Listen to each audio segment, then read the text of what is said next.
Praise lord. ప్రభువైన యేసు నామములో అందరికీ వందనములు. ఈ దినం దేవుని వాక్యం నుంచి 2వ దినవృత్తాంతముల గ్రంథం 14వ అధ్యాయము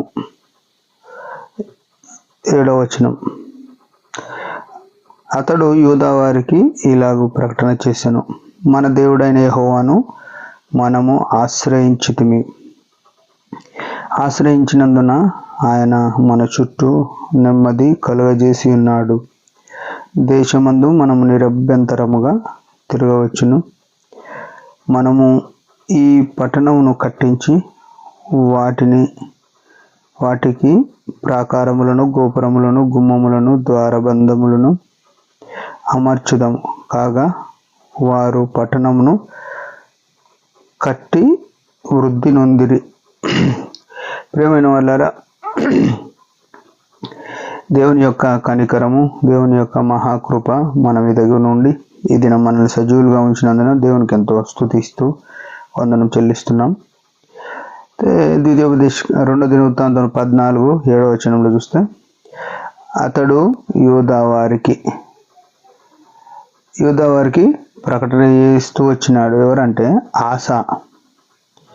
ఆసా అనే రాజు. అబియా తర్వాత ఆసా ఉన్నాడు.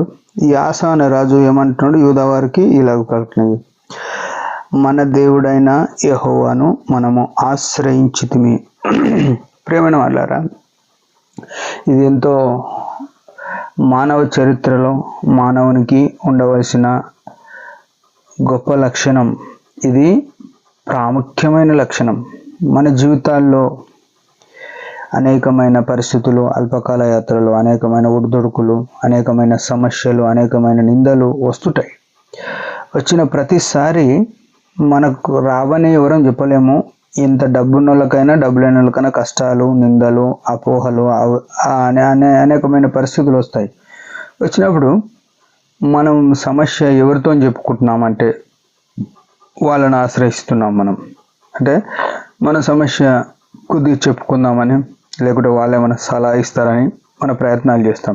కానీ యేసు రక్తంతో కడగబడిన మనము గుర్తుంచవలసిన విషయం ఏంటంటే, మన దేవుని తప్ప ఇంకొకరిని ఆశ్రయించకూడదు. ఆశ్రయిస్తే లాభం ఏం లేదు. బైబిల్లో ఉంది, మనుషుల సహాయము వ్యర్థము అని రాసింది. కీర్తనలు, మన బైబిల్లో మధ్య వచనం ఏదైనా ఉందంటే కీర్తనలు 118:8 వచనం, రాజులను నమ్ముకొనుట కంటే యెహోవాను ఆశ్రయించుట మేలు, మనుషులను నమ్ముకొనుట కంటే యెహోవాను ఆశ్రయించుట మేలు. బైబిల్ అంతా కూడా కేంద్ర బిందువు అయిన వచనం ఇది. అయితే ప్రియమైన వాళ్ళారా, మనం ఎవరిని ఆశ్రయిస్తున్నాం? ఇది చాలా ప్రాముఖ్యం. ఈ ఆసారాజు యూదా వారికి చెప్తున్నాడు ఏంటంటే, మనము యెహోవాను ఆశ్రయించితిమి.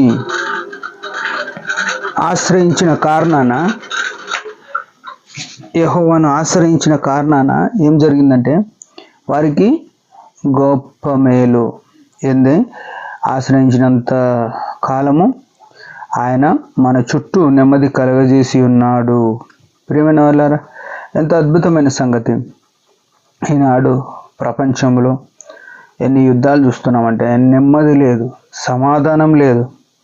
అంటే ఆశ్రయించవలసిన దేవుని విడిచిపెట్టి ఆశ్రయించకూడని వాటిని ఆశ్రయించినందున ఇవన్నీ జరుగుతున్నాయి.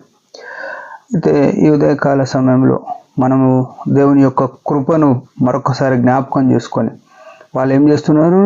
ఆ దేశం నిరభ్యంతరంగా తిరిగి పట్టణం కట్టించుకున్నారు. పురములు, గోపురాలు, ప్రాకారములు, ద్వారబంధం అమర్చుకొని, అంటే ఇవన్నీ ఏం చూపిస్తున్నాయంటే ఒక ఇంటికి ఉండవలసిన క్షేమతను చూపిస్తున్నాయి. ఏం చూపిస్తున్నాయంటే కట్టడం ఒకటి, తర్వాత పురములు, గోపురము, గుమ్మము, ద్వారము, అంటే ఇవన్నీ ఏం చూపిస్తున్నాయంటే ఒక సంపూర్ణమైన గృహం చూపిస్తుంది. ప్రియమైన వాళ్ళారా, మనమే ఆయన గృహము.